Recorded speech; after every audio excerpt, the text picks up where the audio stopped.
मेरे बच्चों, जानते हो आज मैं क्यों आया हूँ? क्योंकि तुमने मुझे काफ़ी समय से याद नहीं किया है और मैं आज स्वयं तुम्हारे पास आ चुका हूँ। तुमने अपने जगन्नाथ भगवान को भुला दिया, किंतु मैं तुम्हें नहीं भूला हूँ। मैं तुम्हें अपने दर्शन देने के लिए स्वयं धरती लोक पर आज आया हूँ। और मैंने आज यह रविवार का दिन इसलिए चुना है क्योंकि आज तुम मेरे संदेश को ना सुनने का कोई बहाना नहीं कर सकते।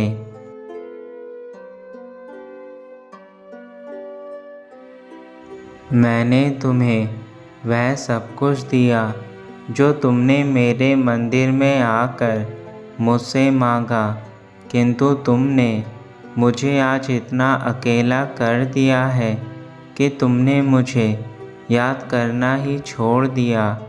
आज यह तुम्हारी परीक्षा का एक समय है जब मैं देखना चाहता हूँ कि तुम कितना अपने जगन्नाथ भगवान को याद करते हो।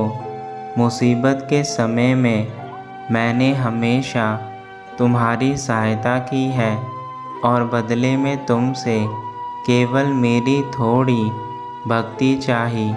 यदि वह भी तुम नहीं दे सके तो तुम्हारा इस मनुष्य जीवन में आने का क्या फ़ायदा मेरे बच्चे?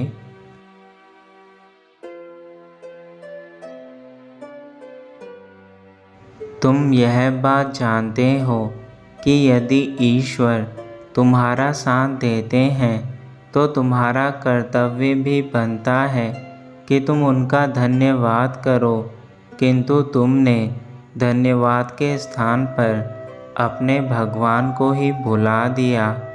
आज मैं तुमसे बात करना चाहता हूँ, जिस कारण मैं इस धरती लोक पर आया हूँ।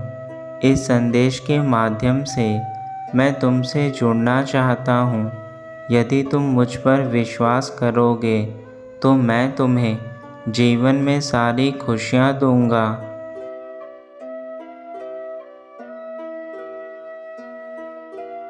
अपने जगन्नाथ भगवान के लिए आज इस वीडियो में वह सारी बातें सुनो जो तुम्हारे जीवन से जुड़ी हैं और कमेंट बॉक्स में जय जगन्नाथ भगवान लिखो।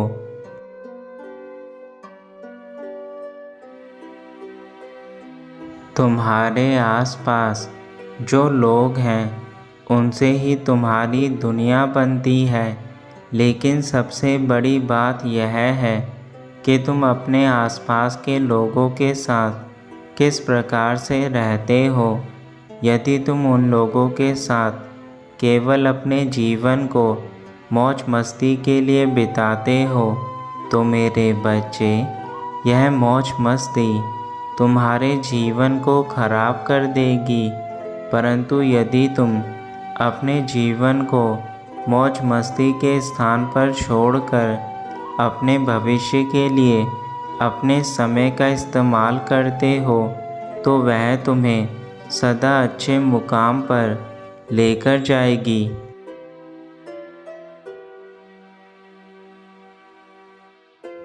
मेरे बच्चे, हमारे जीवन में दुआ और बद्दुआ का बहुत अधिक महत्व होता है। इसलिए इन दोनों चीज़ों के होने से हमारे जीवन में बहुत परिवर्तन आ जाते हैं।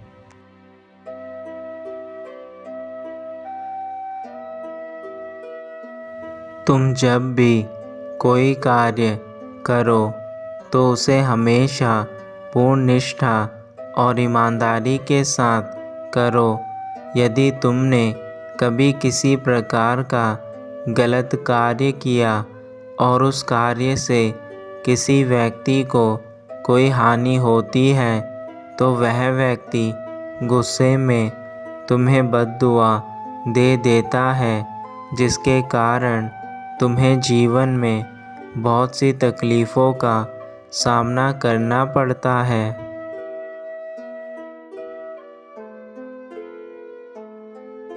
मेरे बच्चे, दुआ एक ऐसी चीज़ है जो कभी भी किसी मनुष्य का साथ नहीं छोड़ती।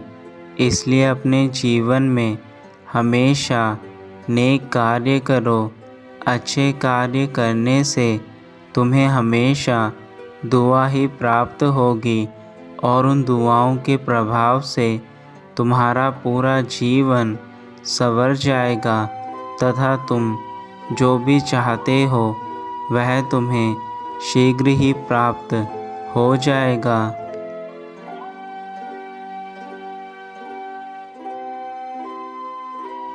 और ठीक उसी प्रकार यदि तुम बद्दुआ प्राप्त करते हो तो वह भी कभी पीछा नहीं छोड़ती। वह उस इंसान को बर्बाद कर देती है जिस इंसान को किसी दुखी इंसान की बद्दुआ लग जाती है।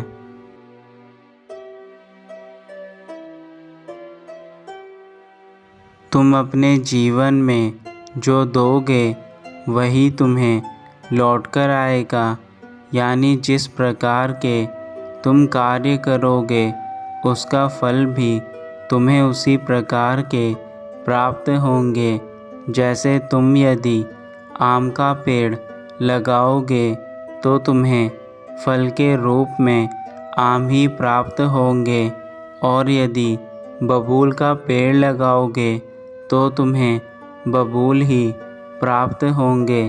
तुम जैसा कर्म करोगे वैसा ही तुम्हें फल मिलेगा।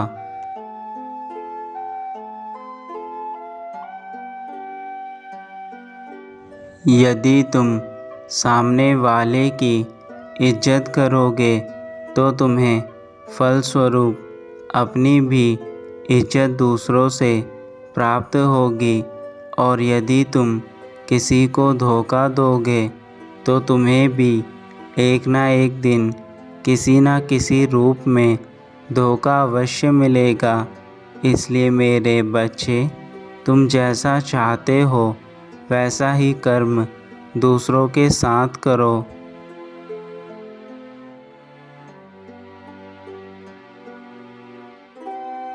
मेरे बच्चे, जो चीज़ बदली जा सकती है उसे बदलिए, चाहे फिर वह तुम्हारा व्यवहार हो या फिर तुम्हारा प्रेम या किसी के प्रति तुम्हारी निष्ठा।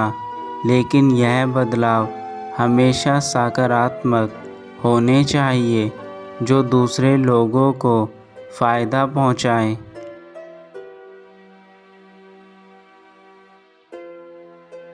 और यदि तुम कुछ चीज़ें अपने जीवन में ना बदल सके तो ऐसी चीज़ों को स्वीकारना सीखिए, क्योंकि कभी कभी हम बदलाव की भावना में आकर अपने आप के साथ धोखा कर बैठते हैं तथा उस चीज़ को स्वीकार नहीं करते जो चीज़ हमें भगवान देते हैं।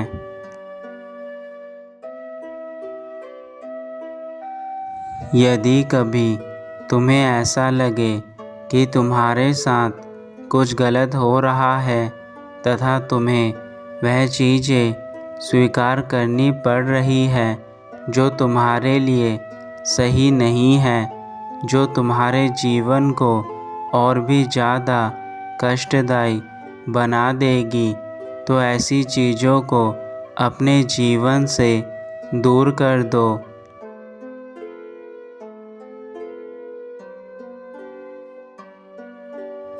परंतु कोई भी ऐसा कार्य मत कीजिए जिससे तुम्हें दुख पहुँचे।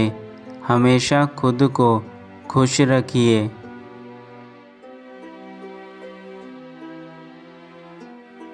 खुश रहना भी स्वयं में एक बहुत बड़ी जिम्मेदारी है, क्योंकि आज के दौर में इंसान खुद से ज़्यादा दुखी रहते हैं और उन चीज़ों को सोच सोच कर परेशान होते हैं जो चीज़ें उसके हाथों में नहीं हैं।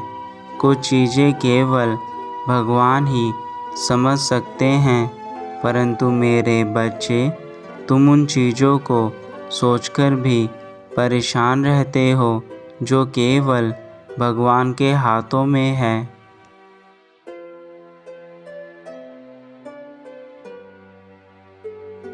एक बात मेरी हमेशा याद रखना मेरे बच्चे, जीवन में कुछ भी नया करने में कभी संकोच मत करना, क्योंकि यदि तुमने नई चीज़ें करने में संकोच करा तो तुम कभी जीवन में आगे नहीं बढ़ पाओगे।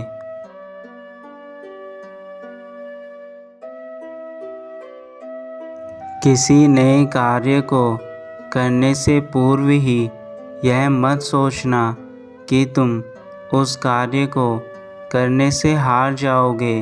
मेरे बच्चे, ऐसी सोच तुम्हारे मनोबल को हमेशा कमज़ोर करेगी। इसलिए हमेशा यह सोचो कि तुम जो भी कार्य कर रहे हो उसमें सफल ज़रूर होगे।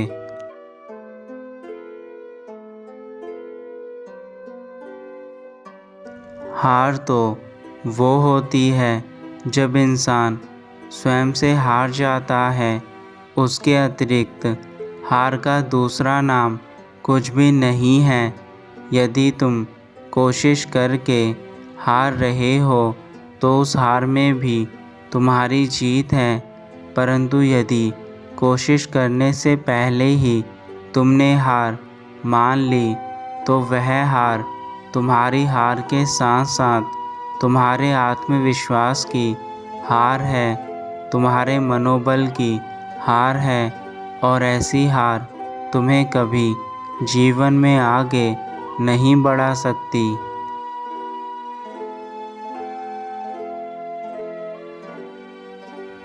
जब हम कोई कार्य करते हैं तो उस कार्य से हमें दो चीज़ें ही प्राप्त होती है।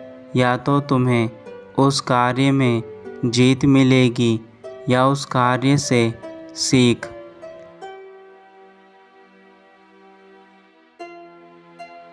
जीत हमेशा इंसान को हौसला देती है और हार हमेशा इंसान को सीख देती है।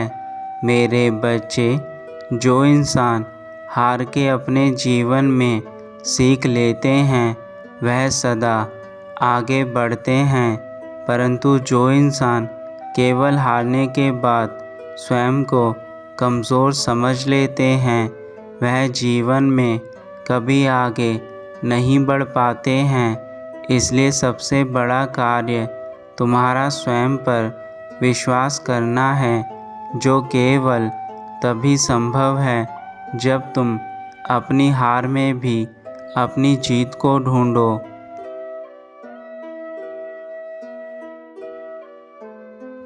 मेरी अंतिम सीख तुम्हें यही है कि मेरे बच्चे, जब तक तुम्हारा खुद पर भरोसा है और तुम अपने जीवन को अपनी नज़रों में कभी झुकने नहीं दोगे, तब तक इस संसार की कोई भी ताकत तुम्हें नहीं रोक सकती।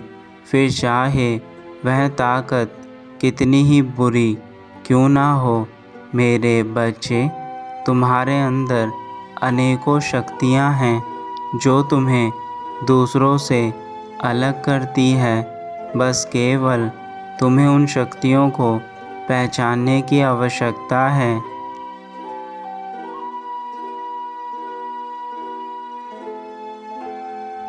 अब तुम्हारे पिता अपने धाम वापस जा रहे हैं, लेकिन यह याद रखना कि मेरा कर्तव्य तुम्हें समझाना था और तुमने मेरी बातों को आज अच्छे से सुना होगा, तो तुम अब कभी कोई ऐसा कार्य नहीं करोगे जिससे तुम्हें कोई परेशानी हो। इसलिए मेरे बच्चे, जीवन में सदा कामयाबी हासिल करना, यही मैं तुमसे चाहता हूँ।